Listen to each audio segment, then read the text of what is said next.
Shout out to Robert De Niro, one of the greatest actors ever, and one of my favorite Italian Americans ever, for clapping at Donald Trump and his racist behind. Two things I like. Well, I do love white on white crime and clapbacks, but Robert De Niro is one of my favorite actors ever. Followed him forever and a day.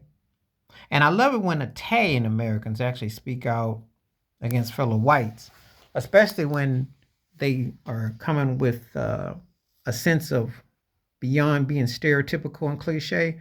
Because some of those Italians I had to deal with on the East Coast and what have you, some of those paisanos like to be racist and hateful and spiteful, and it just to be hating. So when I come across someone that don't clap for that, it's a double pleasure, double respect. Rob De Niro had to deal with the vulgarity and the hostility and the negativity of those Trumpicans. They were loud and boisterous against him, but he stood his ground. What does it say from a white person to another white person that they speak out against someone, especially when they know someone is corrupt and evil? The Trump lovers have no leg to stand on.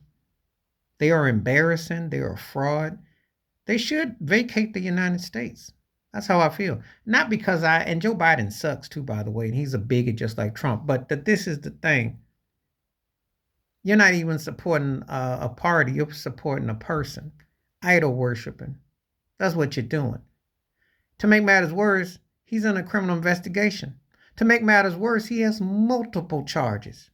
If he was anybody else who wasn't a former president, his butt would be locked up. They'd at least had enough to have him under house arrest. Multiple gag orders. So when Robert De Niro points out the fraud that is Donald Trump, the hero and idol worship, only people who used to like his films boo. And some of them probably have said some derogatory terms to him too. It's always amazing how Italians are white, but they come in different shades, and there are mixtures. But there was a time when some of them were used in a derogatory term too. If you haven't had grandparents of a certain age in the time period, they know what the term was. Starts with a D and a W. Think about it. You can Google it. I'm not going to say them, but you know. But they have the Italians I've encountered who've been very racist to black folk too. So when I see someone who actually ain't going to be like a cliche,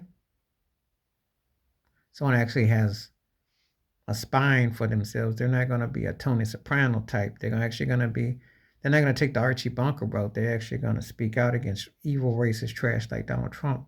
I commemorate it. So Rob De Niro gets much respect. And the truth is, I wish he could reenact his taxi driver role, because that's the filth that they're allowing to pollute with Donald Trump, and he's pollutable. Joe Biden ain't better. When you got a guy, though, that knowingly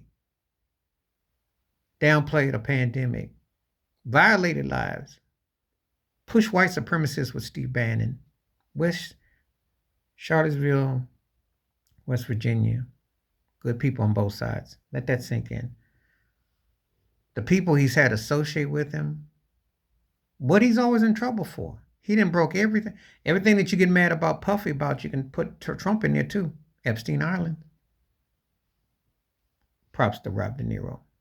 I don't mind the haters. Bring it on. I wear orange because it's my favorite color. Donald Trump has to do it because he has to have a dye job to cover his fraudulent ways. Please like, subscribe, work on thoughts, comments, and I do respond. Thank you. Wash your hands. Keep your mind clear. Watch out for nothing. Share if you like my piece.